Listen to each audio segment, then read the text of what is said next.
Imagine a soft dawn over an ancient hill where the wind whispers through the tall grass. This hill holds secrets buried beneath layers of earth, beneath millennia of neglect, where mighty walls once stood, where swords rang and chariots rattled. Now there is only silence. And in this silence lives a story that balances on the very edge between myth and reality, between dream and reality. Greetings, my dear listeners, and please write in the comments what city you're from and what time it is. Let's create an invisible map of our nocturnal journeys.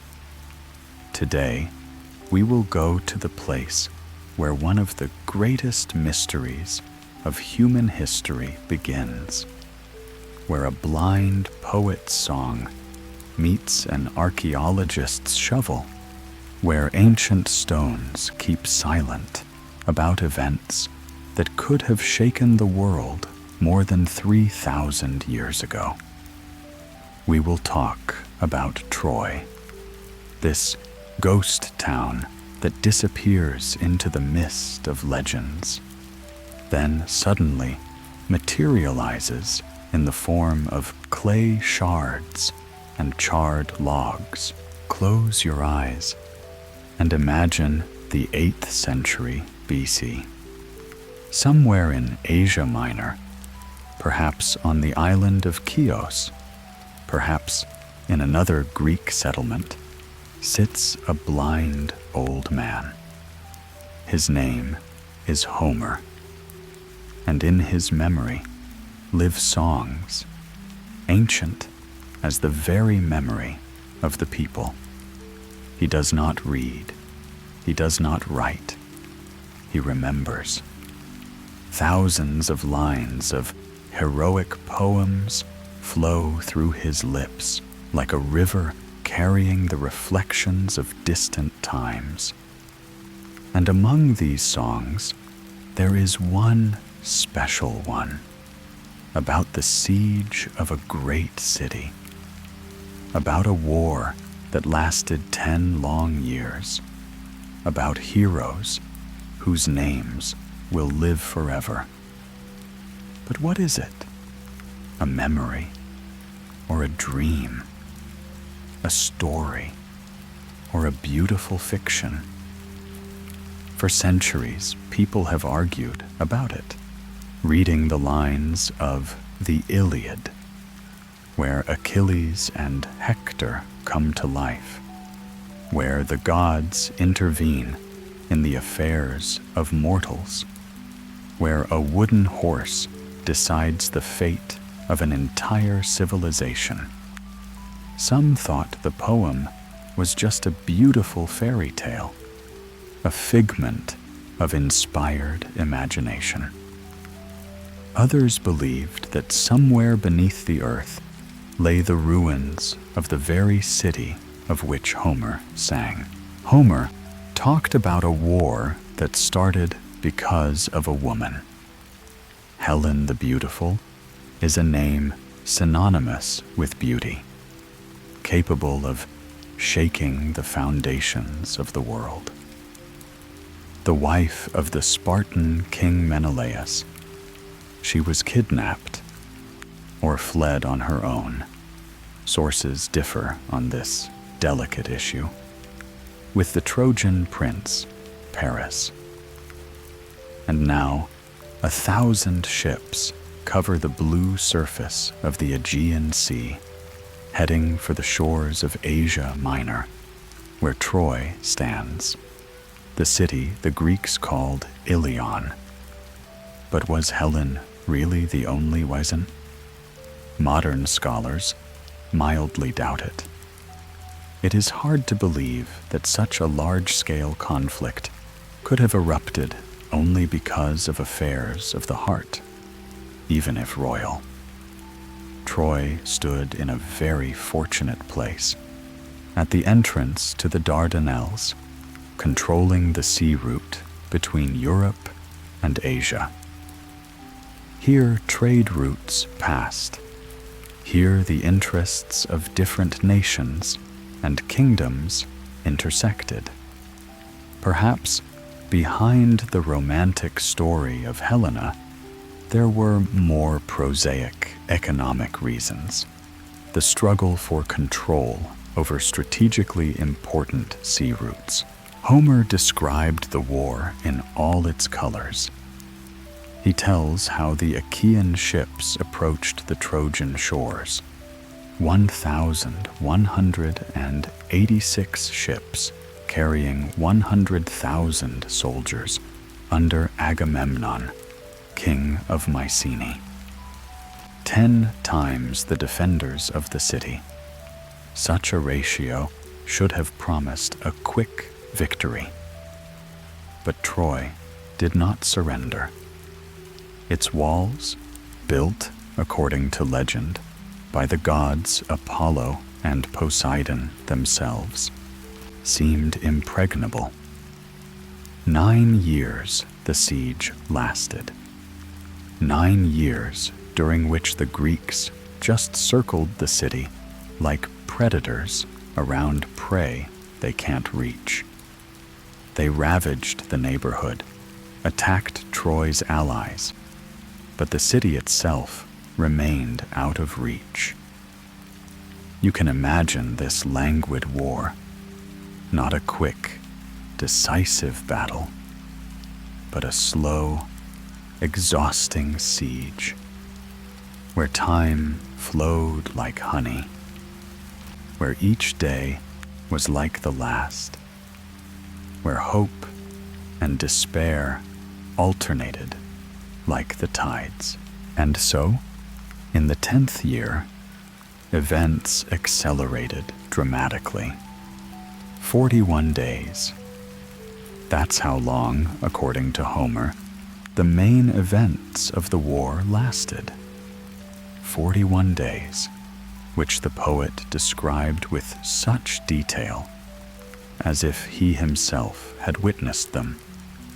Agamemnon's quarrel with Achilles over the captive Briseis, the anger of the greatest warrior, his refusal to fight, the death of Patroclus, Achilles' friend, who put on the hero's armor and fell by the hand of the Trojan prince Hector.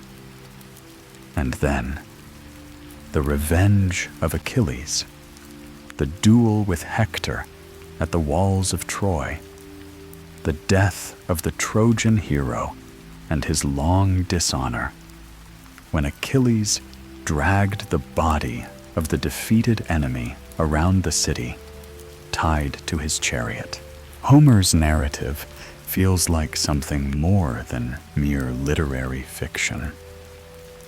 There are too many concrete details, too precise geography, too lively characters. The poet describes not only heroes, but also ordinary soldiers, not only battles, but also the life of the besiegers, not only Trojans and Greeks, but also their allies. He knows the names of the ships, the pedigrees of the kings, the peculiarities of the armament. One gets the impression that what we have before us is not fiction, but a fragment of genuine historical memory, which has passed through centuries of oral transmission and is covered with mythological details, like an ancient ship with seashells. But where is the proof? For centuries, Troy remained a poetic dream, a beautiful legend told around the hearth on winter evenings. Scholars said that it was all a figment of the imagination, that it was not worth looking for historical roots where there was only literature. And it seemed that this would always be the case, that Troy would remain forever in the world of dreams and songs. But in the 19th century, there was a man who refused to accept this state of affairs. A man who believed in Homer more than he believed in modern science. His name was Heinrich Schliemann, and his story is a remarkable account of how a child's dream can change humanity's view of the past. Heinrich was born in 1822nd year in the family of a poor pastor in the German town of Neubuchau. The boy grew up among books, and already as a child he was fascinated by ancient stories.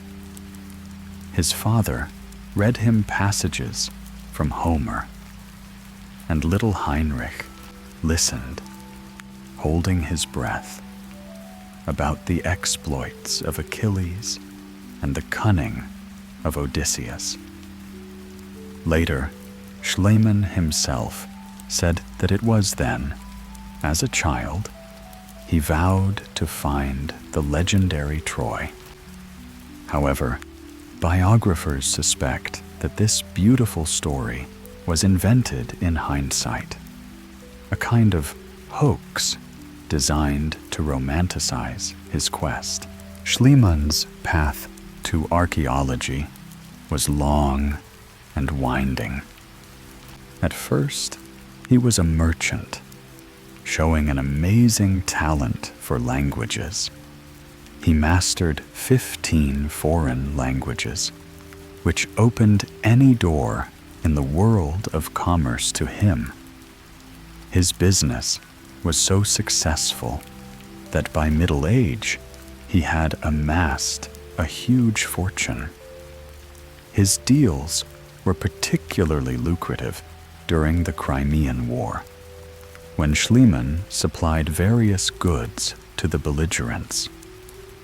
But money was only a means, not an end.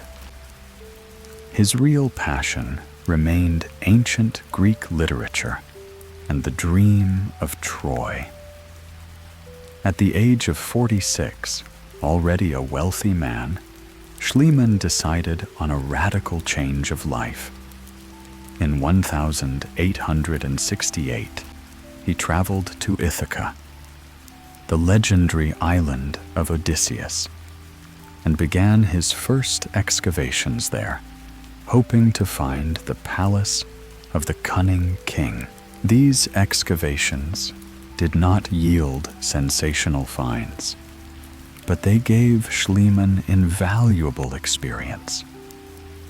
He realized that archaeology is not just digging in the ground, but a subtle science that requires patience, methodology, and deep knowledge.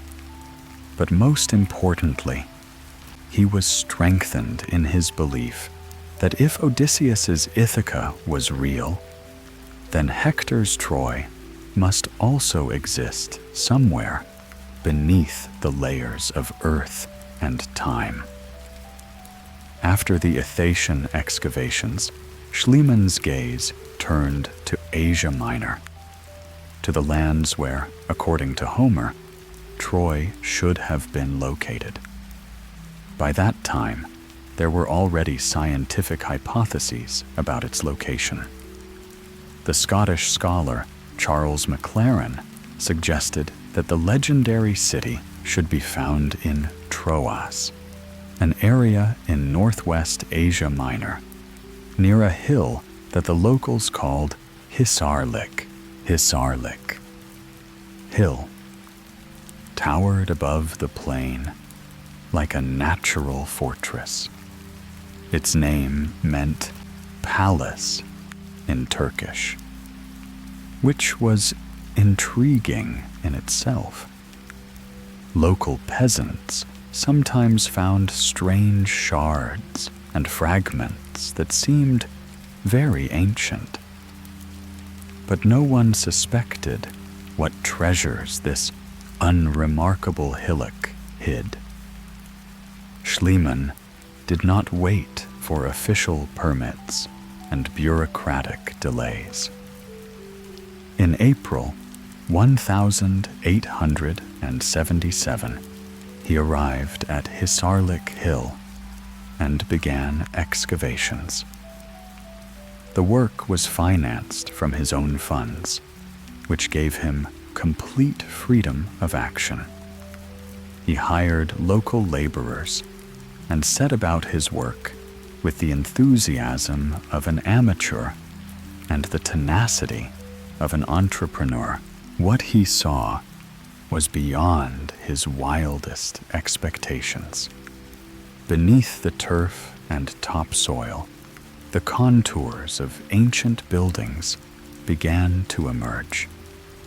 Not just one city, but many.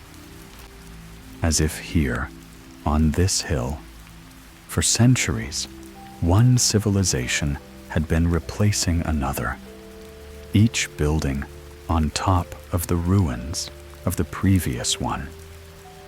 Schliemann understood that before him was not just an archaeological monument, but a whole layer cake of history, where each layer tells about its era. He excavated with a fanatical obsession, sometimes even destroying layers that did not seem ancient enough. He was only interested in the Troy described by Homer, the Troy of the heroic age.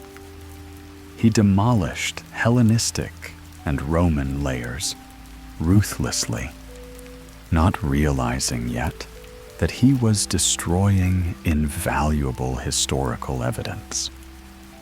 Modern archaeologists would call his methods vandalism. But at that time, field archaeology was just emerging as a science, and many principles had not yet been developed. And so in May 1873, an event occurred that shook the world. Schliemann announced the discovery of Troy. He unearthed what he thought were the ruins of the palace of King Priam, the same Priam who, in the Iliad, ruled the city during the siege. But the most surprising discovery awaited him in the ruins of this palace. Imagine this May day, when the sun was already blazing and the air was shivering with heat. Workers were digging in the ruins of an ancient building, and suddenly the shovel of one of them jingled against something metal. Schliemann ran up and saw a glint of gold in the ground. What he found that day would go down in history as Priam's treasure. More than 8,000 precious metal objects, gold diadems and earrings, silver cups and dishes, bronze daggers and axes. The find was so rich and beautiful that it was breathtaking. Schliemann smuggled the treasure out of the Ottoman Empire, breaking agreements with the Turkish government. But even that didn't stop him. He was convinced that he was holding in his hands the treasure of Priam himself, that this gold jewelry had once been worn by Helen the Beautiful, or Queen Hecuba. He even photographed his wife Sophia wearing some of the jewels he had found. These photographs went around the world and became a symbol of archaeological triumph. The news of the discovery of Troy spread across Europe with lightning speed. Newspapers wrote sensational articles, scholars argued, and the public marveled. It seemed that at last the myth had a material basis, that Homer was not just a poet, but a historian. Schliemann became a celebrity. His name was pronounced among the great discoverers, but as is often the case in science, the reality turned out to be more complex and interesting than the first enthusiastic conclusions. With further research, it became clear that Hissarlik was indeed the site of an ancient city. But the history of this city was much longer and more complicated than Schliemann had anticipated. There was not just one Troy here, but 9. 9 different settlements that had succeeded each other over the millennia. The oldest of them, which archaeologists have called Troy the First, was built about 3,000 years BC. It was a small settlement, only about 100 meters in diameter, surrounded by massive walls of roughly hewn stone.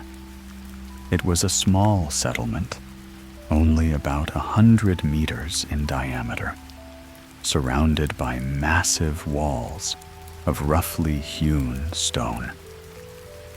The inhabitants of this ancient Troy probably farmed and traded, taking advantage of their city's favorable position on the seashore.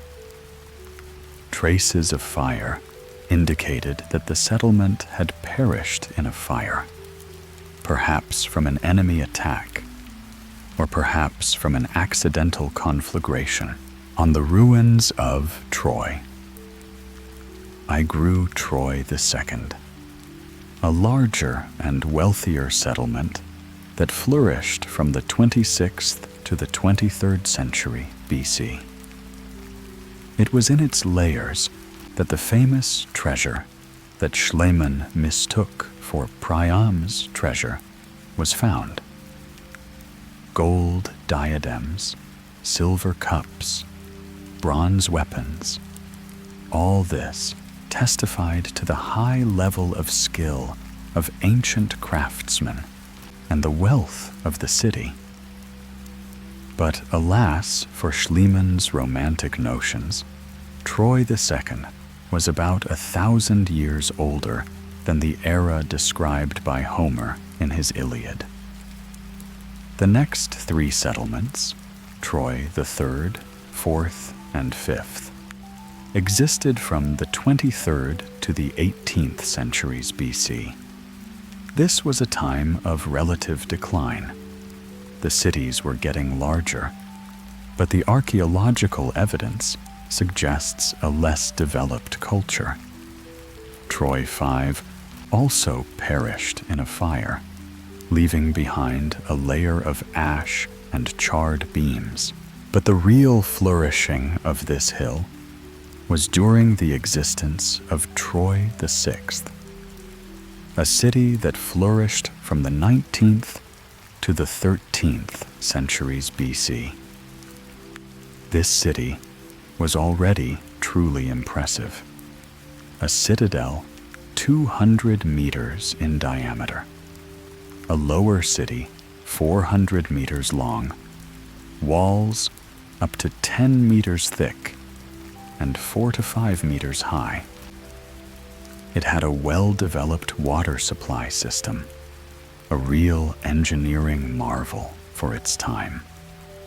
Troy VI was a powerful center that controlled important trade routes and maintained links with the various civilizations of the Mediterranean. Finds of pottery, jewelry, and weapons testify to the high standard of living of its inhabitants. This city could have become the Troy of Homer. If not for one circumstance, about 1300th year BC, powerful Troy VI was destroyed by a strong earthquake. Traces of this catastrophe were read in the stones, cracks in the walls, collapsed buildings, chaotically scattered debris.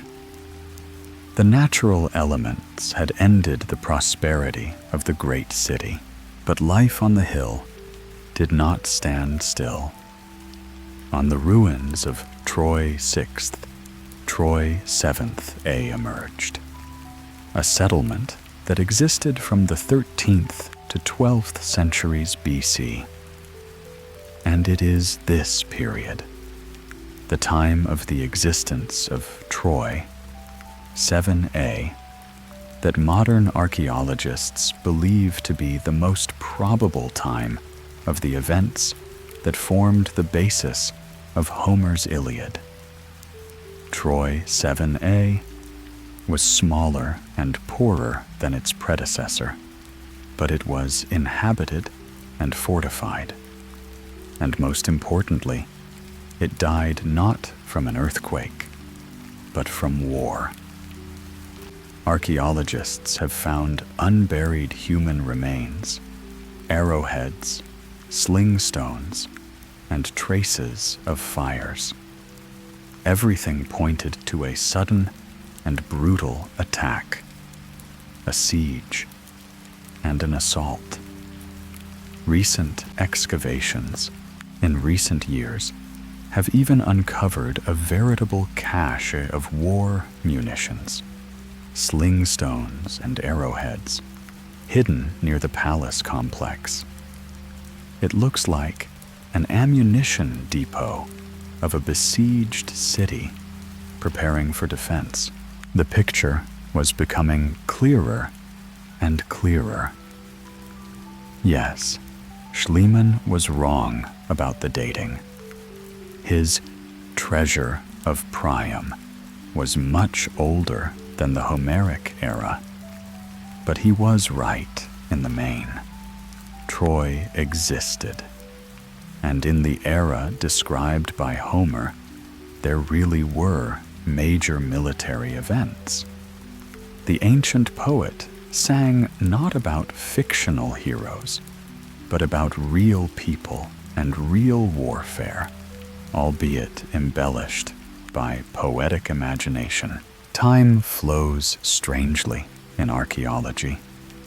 One day of excavation can uncover events 3 millennia removed from us, while years of research can only bring us closer to understanding a single historical moment.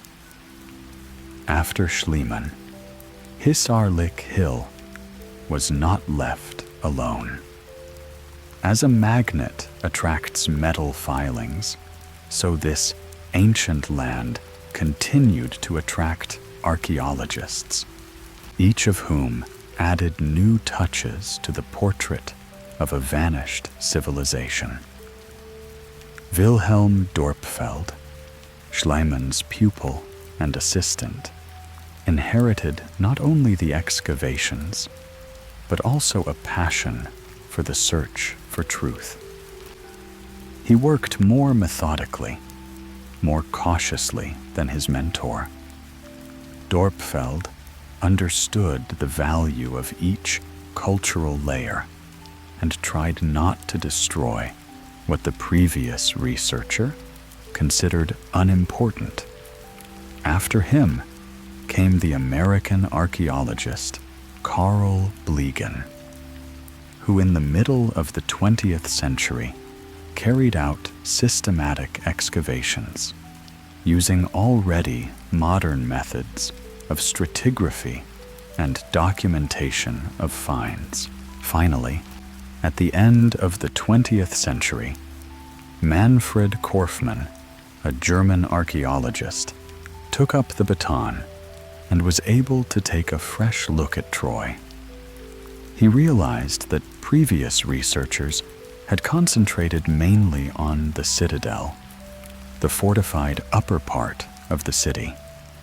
But where was the lower city, where the ordinary citizens, artisans, and merchants lived?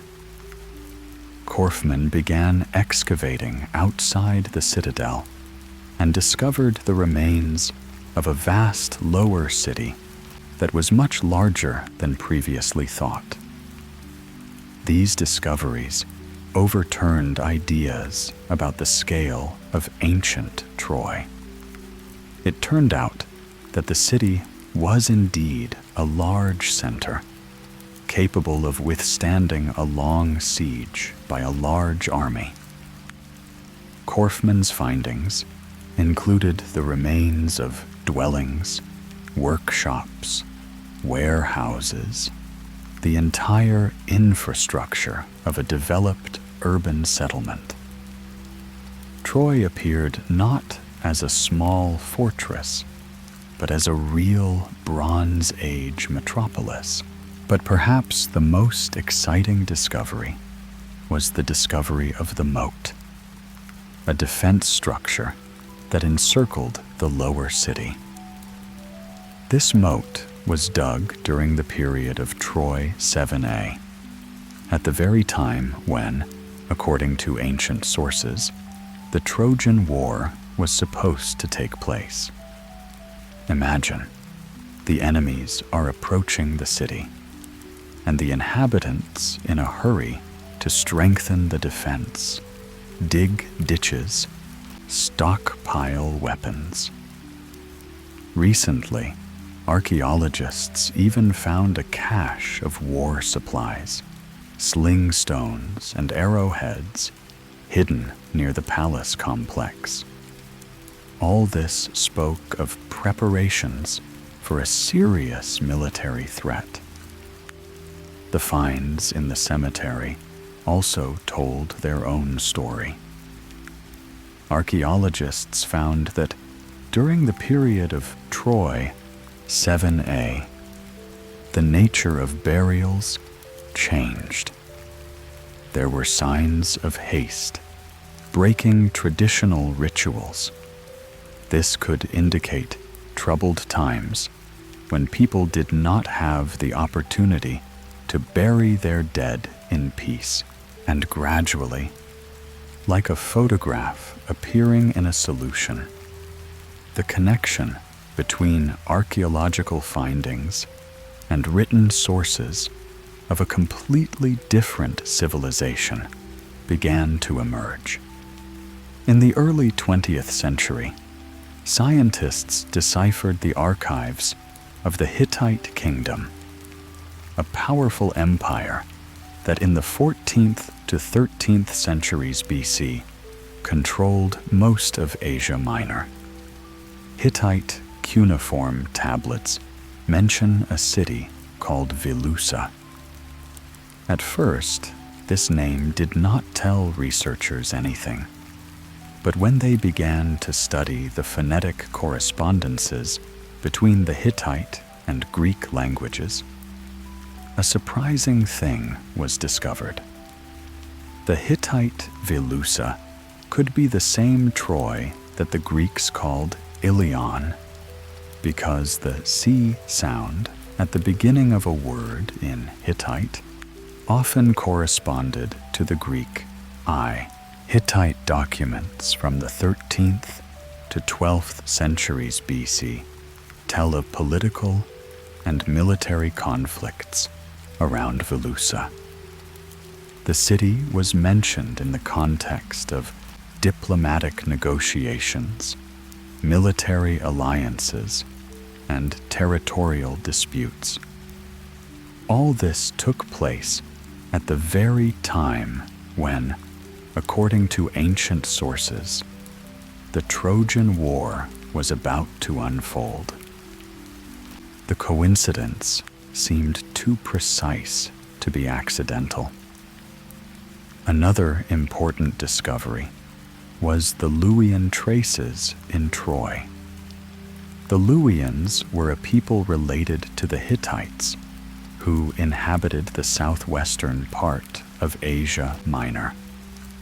In Troy, 7 archaeologists found a seal with Luwian hieroglyphs, the first direct evidence that the inhabitants of the city used this language.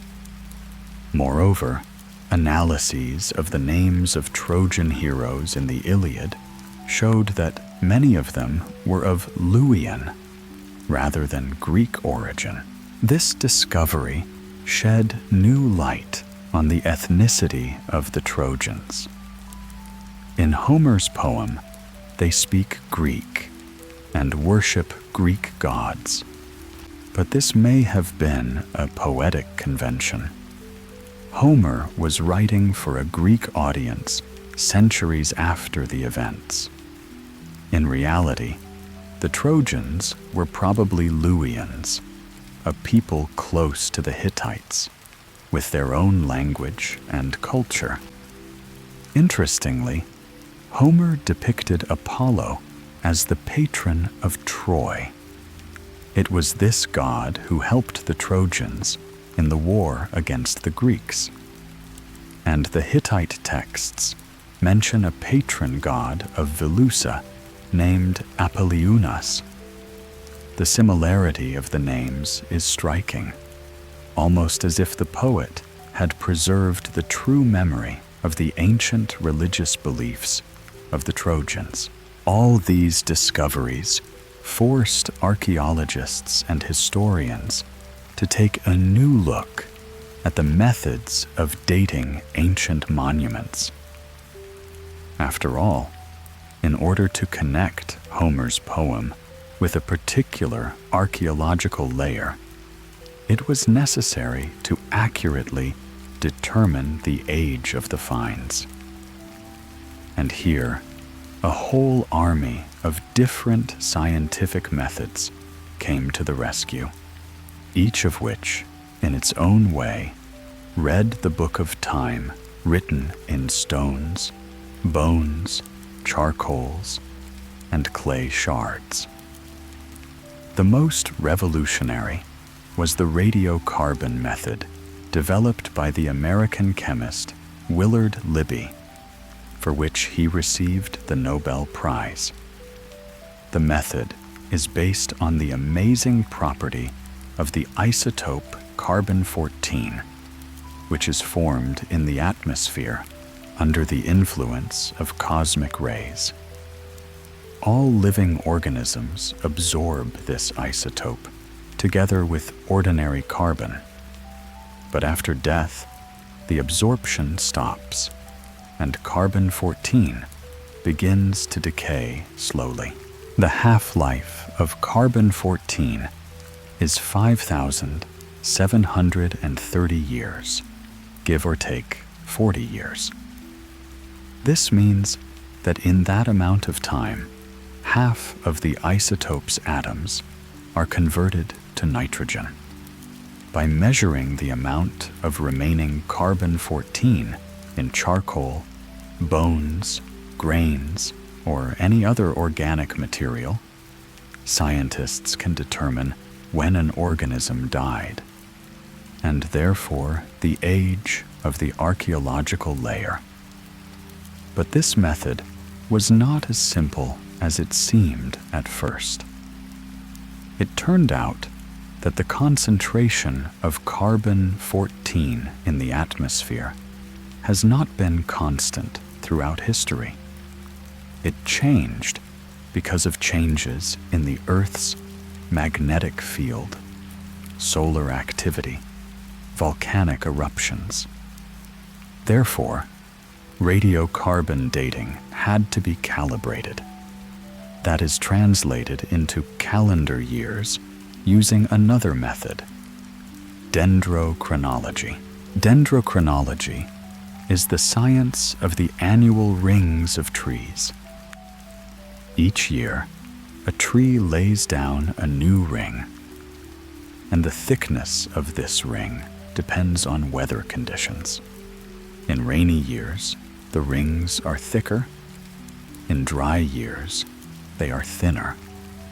Scientists have learnt to read these natural chronicles by comparing wood samples from different eras and creating continuous timelines. The longest of these, the Arizona dendroscale, spans 7,000 years.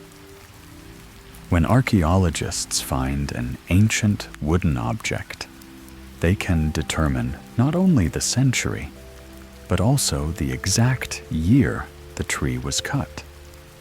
Another amazing method, archaeomagnetism, is based on the fact that the Earth's magnetic field is constantly changing. Clay fired in ancient times remembers the direction and strength of the magnetic field when it was last heated.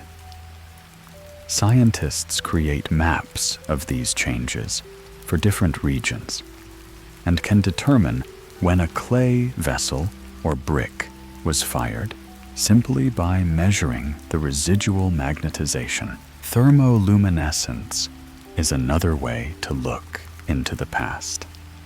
When ceramics are exposed to natural radiation, micro defects accumulate in their crystal lattice.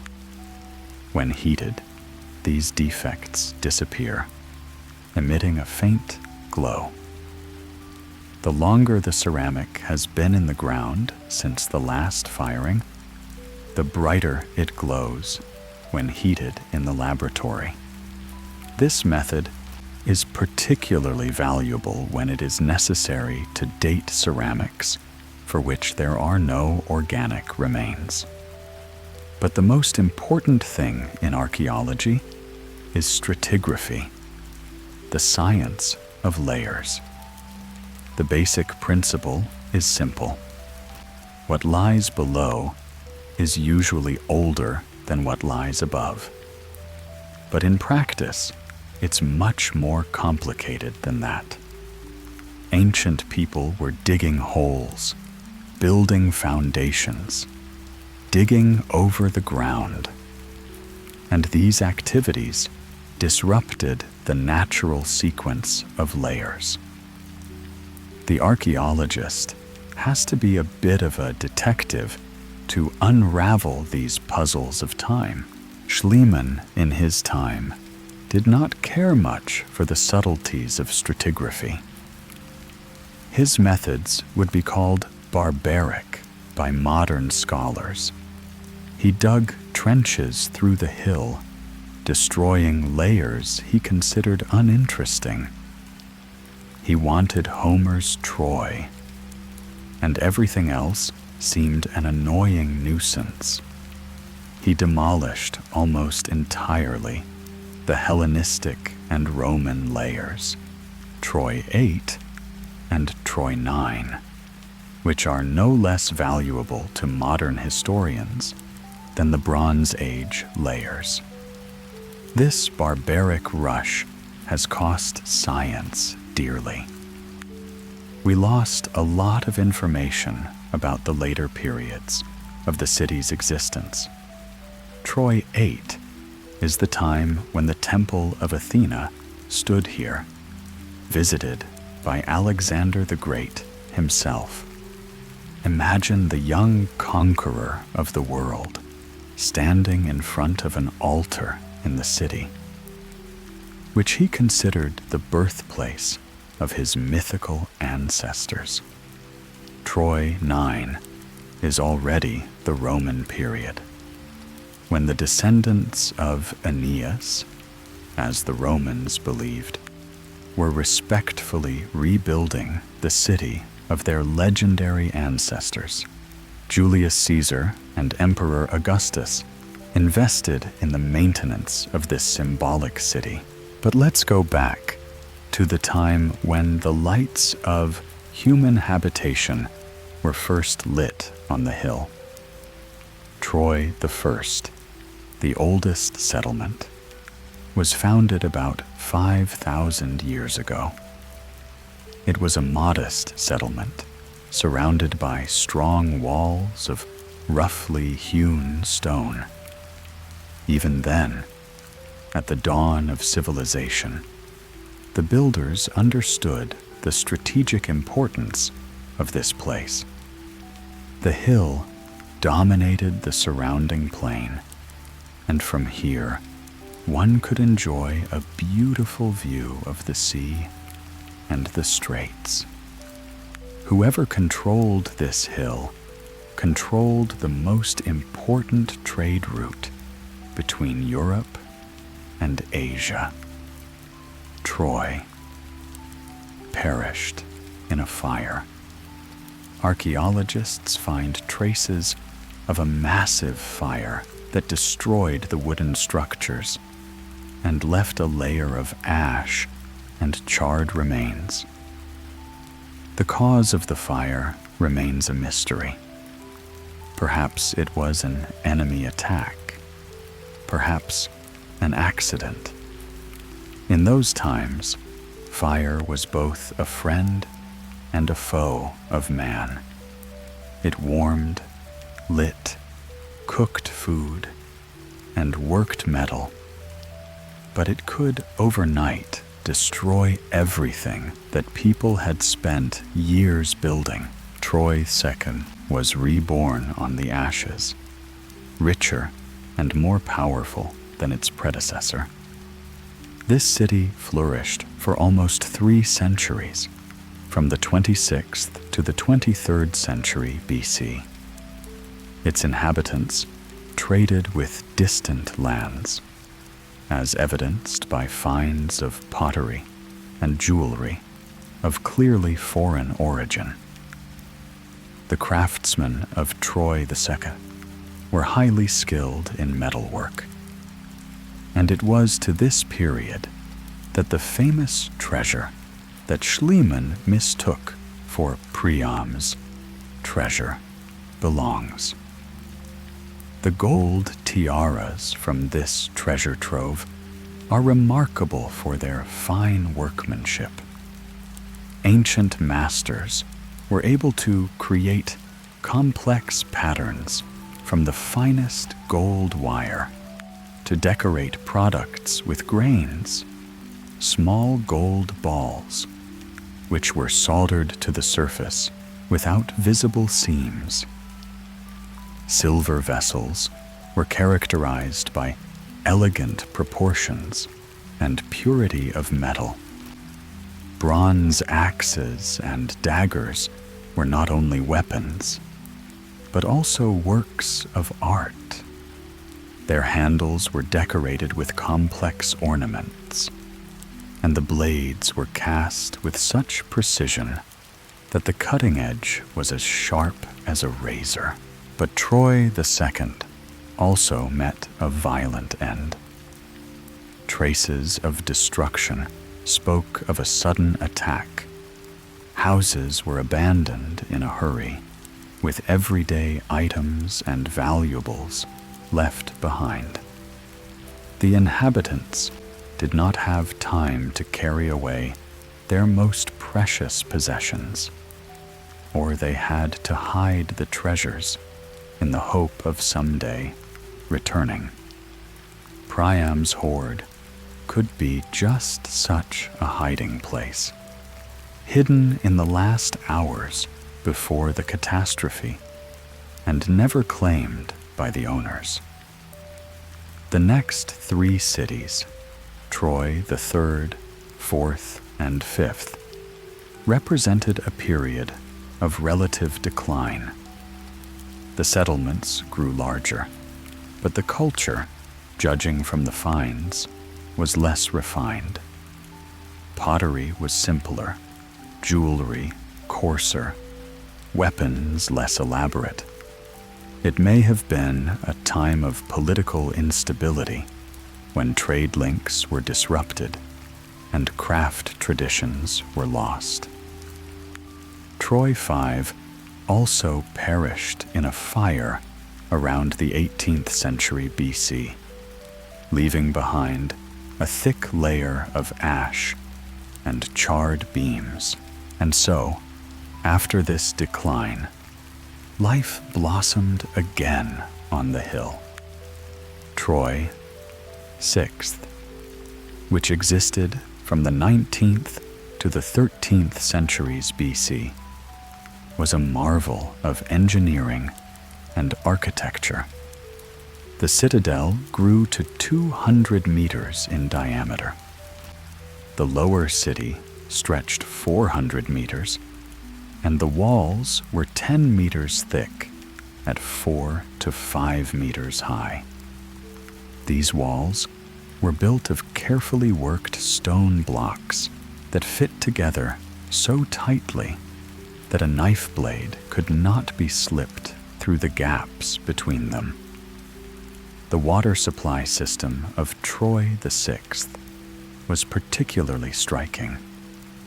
Engineers of that time managed to conduct underground aqueducts to the city, which provided the inhabitants with clean water even during the siege. Archaeologists have discovered the remains of these structures, stone pipes and reservoirs, testifying to the high level of technical knowledge. A city that could provide water independently of external sources had a huge advantage in the event of military conflict.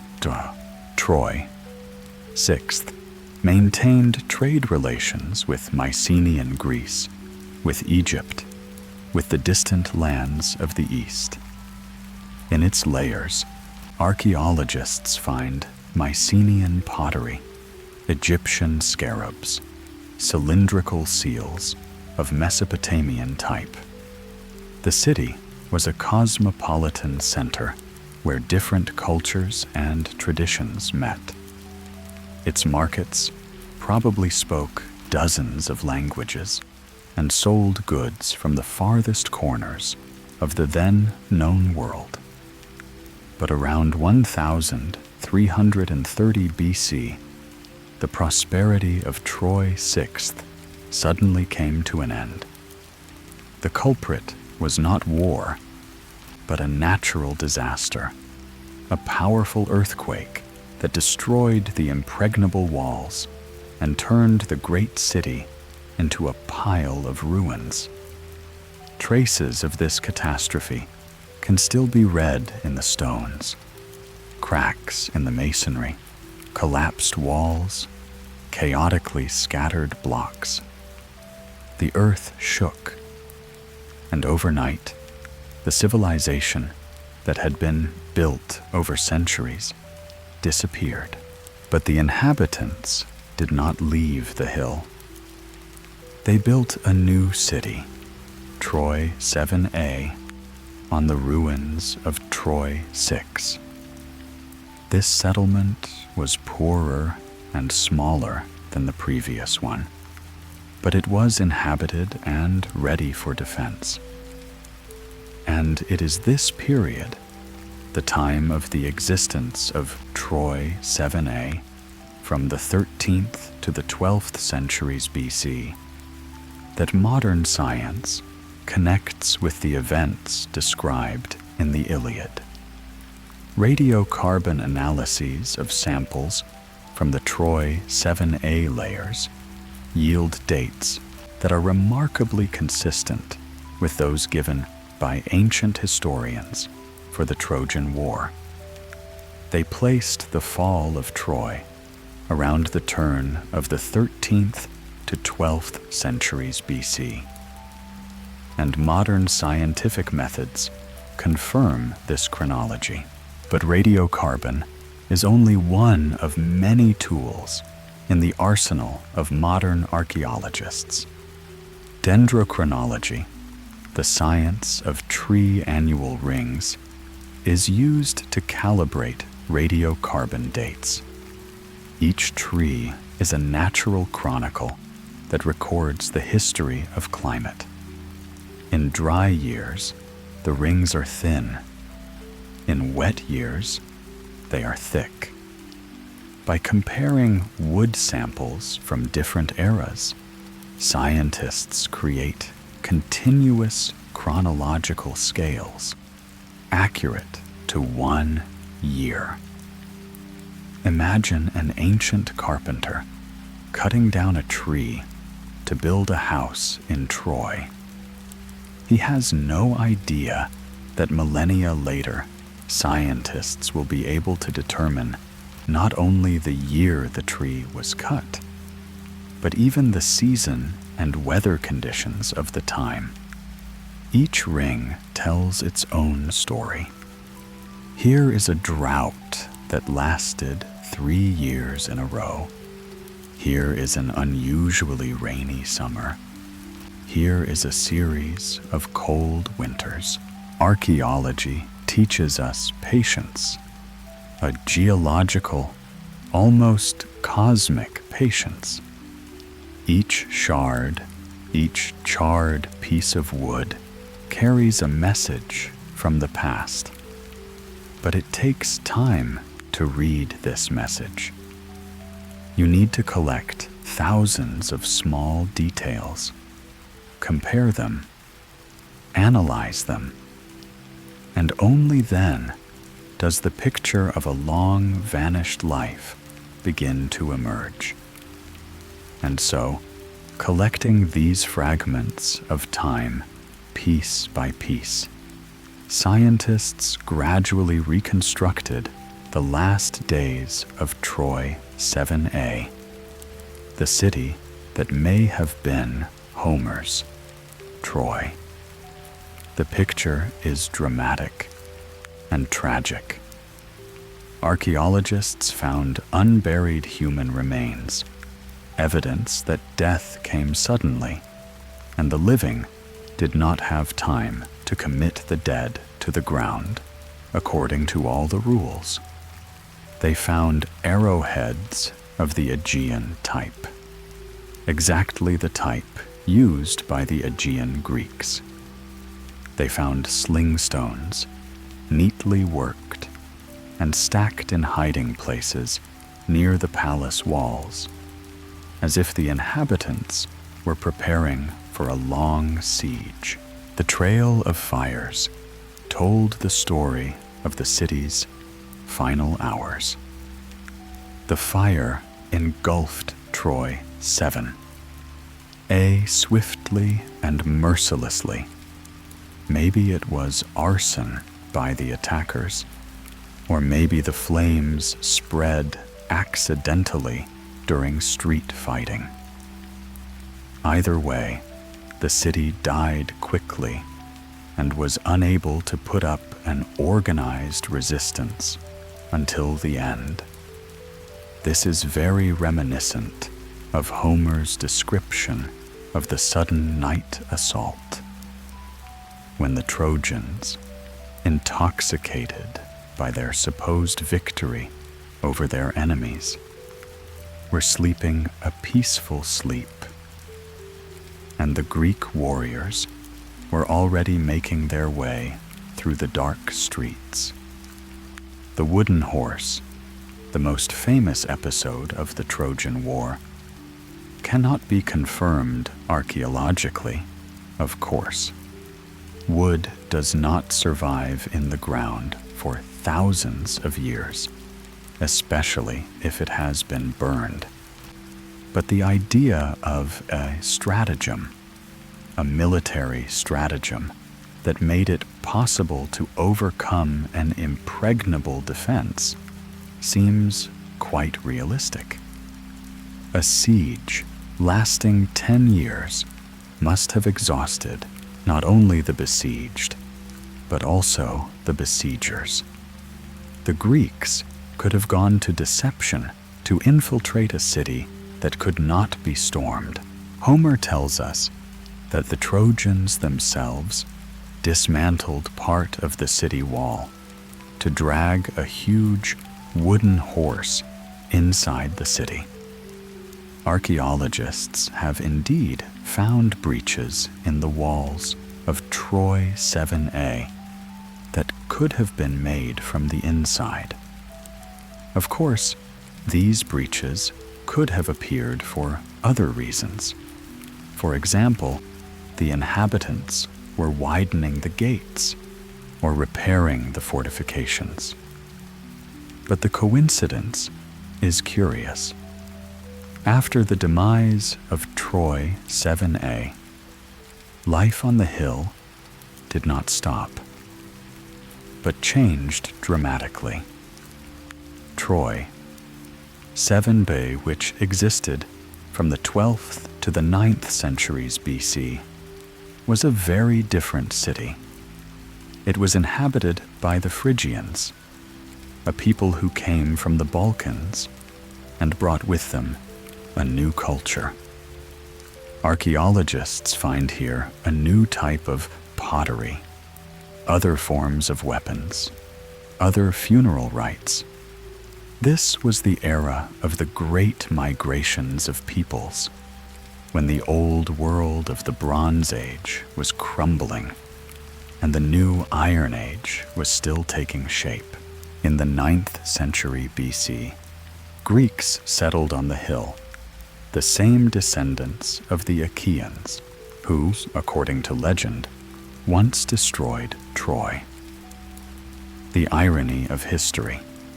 The conquerors began to build a new city in place of the one they themselves had destroyed.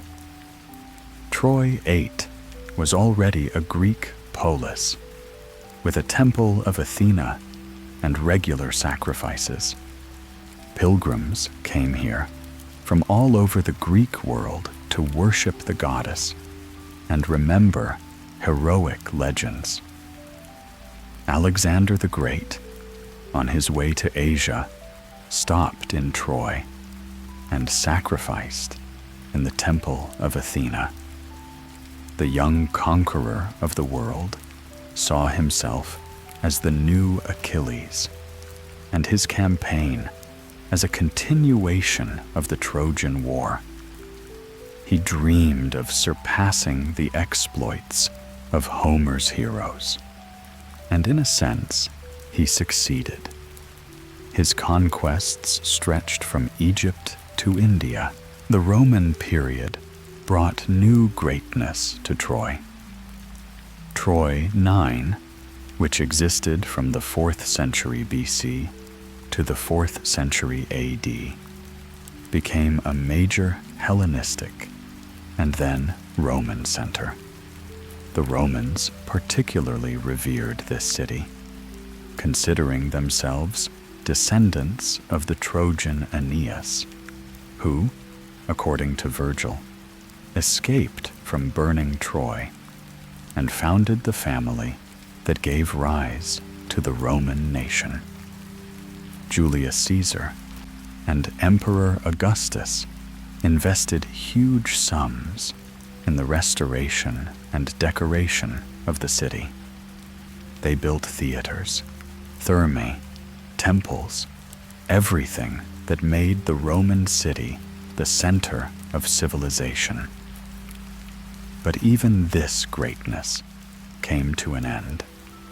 Around the year 500 AD, Troy was shaken by another earthquake, not as devastating as the one that destroyed Troy 6th, but strong enough for the inhabitants to leave the city. By then, trade routes, the political map of the region, and economic priorities had changed. The Hisarlik Hill was deserted and overgrown with grass, hiding the ruins of 9 cities. The fate of Priam's horde took a dramatic turn. After the discovery, Schliemann exhibited the treasure in various museums. But during World War II, most of the hoard was in Berlin. When the Soviet army entered the German capital, these priceless artifacts were taken to the USSR as war trophies. For many years, nothing was known about their whereabouts.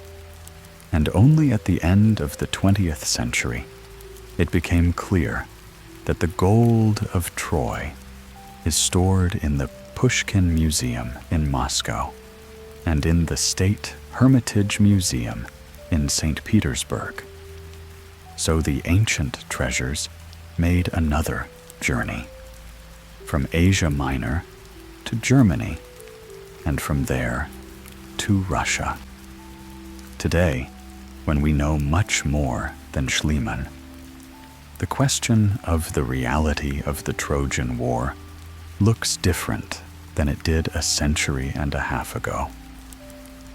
We cannot say that the events of the Iliad took place exactly as Homer described them. There are too many mythological elements in the poem. The influence of folklore and literary traditions is too obvious. But we can say that the Homeric narrative was based on real historical events. In the 13th to 12th centuries BC, major military conflicts did occur in the Troy area. Hittite sources tell of political and military friction around Wilusa at this time. Archaeology confirms that Troy 7 A perished from enemy attack. Everything fits together: geography, chronology, the nature of the destruction. Of course, the real war may have looked very different from Homer's. It may have lasted a few months or years rather than 10 years. Perhaps it involved not 100,000 soldiers, but far fewer. After all, poets are prone to exaggeration. Perhaps the cause of the conflict was not the beautiful Helen, but a banal struggle for control of trade routes. But the war was fought. The city fell. And the memory of these events reached Homer through centuries of oral transmission. Modern archaeological dating methods allow us to read this history with a precision Schliemann could never have dreamed of. Radiocarbon analysis, dendrochronology, archaeomagnetism, thermoluminescence. Each method adds its own details to the overall picture. Stratigraphic analysis helps to understand the sequence of events. Typological studies help to trace the evolution of culture. And the method of analogy helps to link finds in Troy with discoveries in other regions. Written sources: Hittite cuneiform archives, Egyptian chronicles, Greek inscriptions complement archaeological data. Coins tell us about economic ties, artwork about cultural preferences, and religious beliefs. All of this together creates a three-dimensional, multi-dimensional picture of the past. And in this film, the Trojan War is no longer just a beautiful legend. It becomes a real historical event, perhaps one of the last major conflicts of the Bronze Age, marking the end of an entire era. The Mycenaean civilization, which had given the world the Achaean heroes of Homer, fell into decline soon after the Trojan War. Palaces were abandoned, writing forgotten, trade links severed.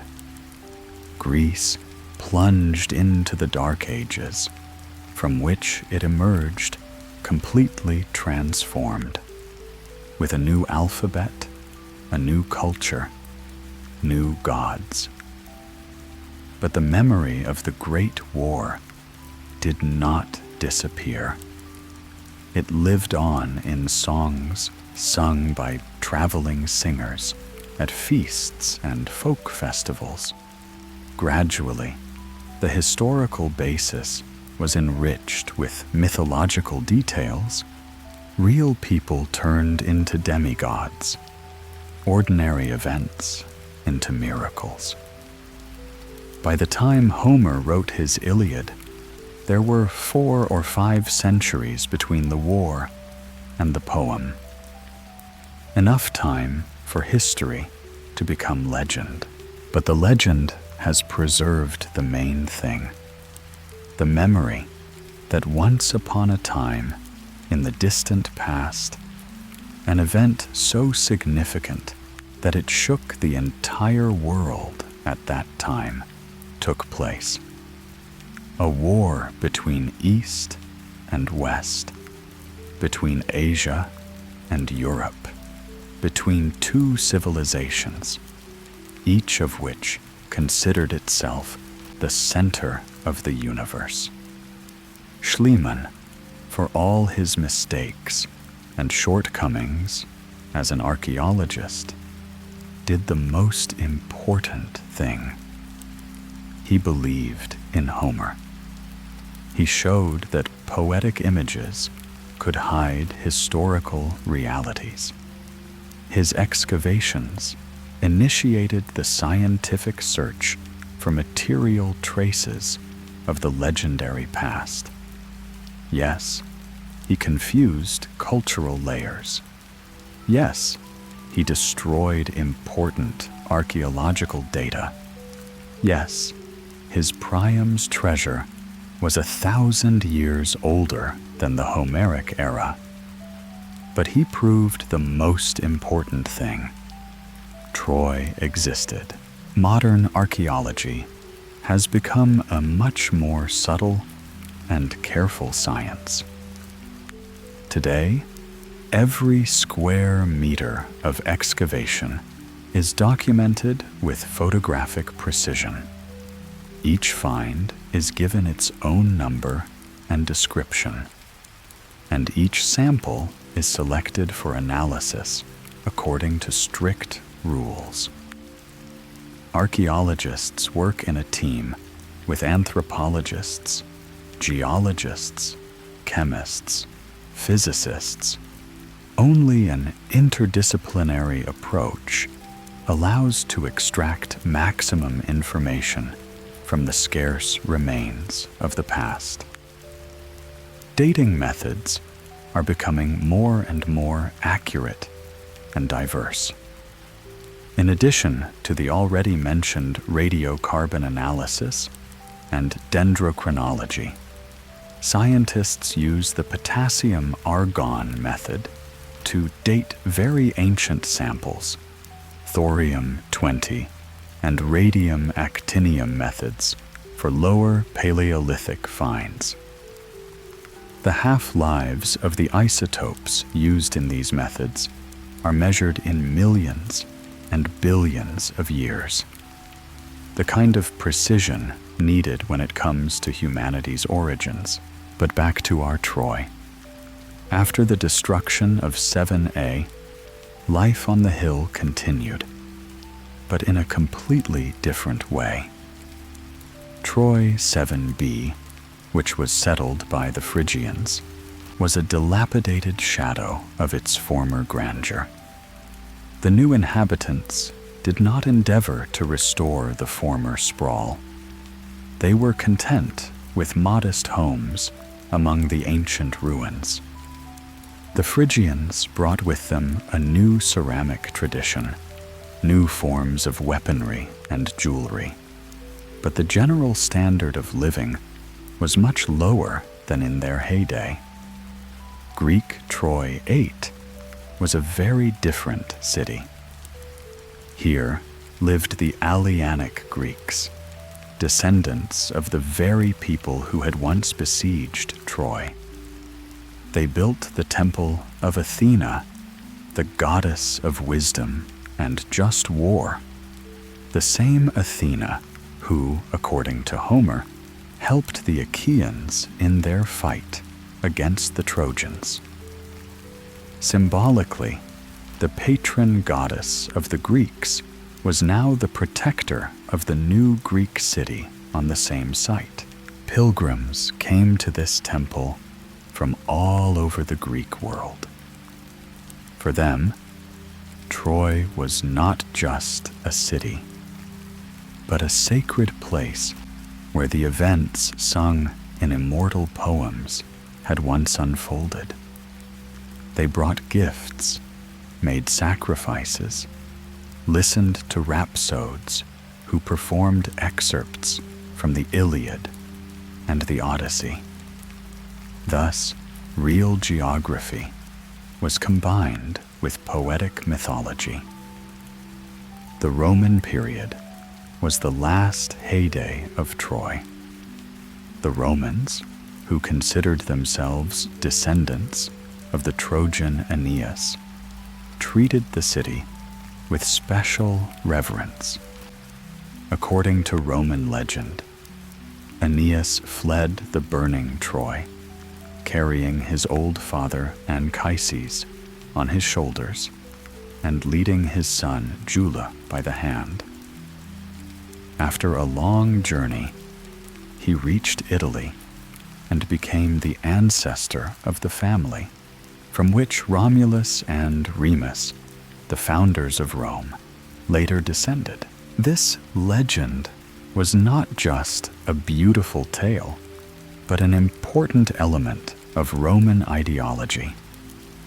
It explained why the Romans had the right to rule over the Greeks, because they were descendants of those whom the Greeks had once defeated. It was a revenge that stretched over centuries. Julius Caesar, conquering Gaul, saw himself as avenging ancient wrongs. Emperor Augustus, establishing peace throughout the Mediterranean, also invoked Rome's Trojan heritage. Troy IX was rebuilt on an imperial scale. There were theaters where actors performed Aeschylus's and Euripides's tragedies about the Trojan War. Imagine, the audience sat in a theater built on the very hill where the events being sung once unfolded. Reality and fiction, history and art were so closely intertwined that the line between them was blurred. Thermae, where Roman citizens spent their leisure time, stood over the ruins of Mycenaean palaces. Trade shops were located where the chariots of Hector and Achilles had once rumbled. New life flowed on top of ancient life, but the ancient life did not disappear without a trace. It lived in the stones, in the names, in the legends that old men told their children. This Roman city survived for almost 800 years, experiencing the ups and downs of the empire. It saw the arrival of Christianity, the collapse of the western part of the empire, and the transformation of the eastern part into Byzantium. It wasn't until around the 500th year AD that an earthquake finally put an end to the city's long history. The inhabitants left, the houses collapsed, and gradually the hill became overgrown with grass and shrubbery. So ended the story of Troy. Not one, but 9 different Troys, each living its own life, experiencing its own tragedies and triumphs. 2,500 years from the first settlers of the Bronze Age to the last Byzantine inhabitants, life on this hill lasted. And all this time, life has boiled here. People have been born and died. Deals and marriages have been made. Wars have been fought. And peace has been made. Today, when we can look back over this long history, the debate about whether the Trojan War was myth or reality seems less important. What is more important is understanding how legends are born, how historical memory turns into poetry, how generations of people who lived in different eras are linked by invisible threads of legends and memories. Homer was not a historian in the modern sense of the word. He was a poet who turned ancient legends into immortal art. But his poem was based on real events, a war that really shook the Bronze Age world and became a boundary between eras. Archaeology has confirmed this, giving the legend a material basis. Schliemann was not a professional scientist either. He was a visionary and enthusiast who believed in the power of human memory to preserve the echoes of true events through the ages. His mistakes and inaccuracies do not detract from the main point. He showed that the past does not disappear without a trace, that a patient search can resurrect what seemed lost forever. And today, when you fall asleep to the rustle of book pages or the quiet hum of the night city, remember, somewhere in Asia Minor, on the ancient hill of Hisarlik, there are stones that remember the marching song of Achaean warriors. They remember the ringing of swords and the cries of women, the shouts of the victors and the groans of the dying. They remember that distant era when gods still spoke to people, and heroism and betrayal, love and hatred determined the fate of entire nations. Troy was both myth and reality at the same time. Myth, because poetic memory transformed history into immortal art. Reality, because underneath this art were real human destinies, real suffering, and real feats. Good night, my dear listeners. May your dreams be peaceful and the morning bring new discoveries. See you in the next journey through the labyrinths of time and memory.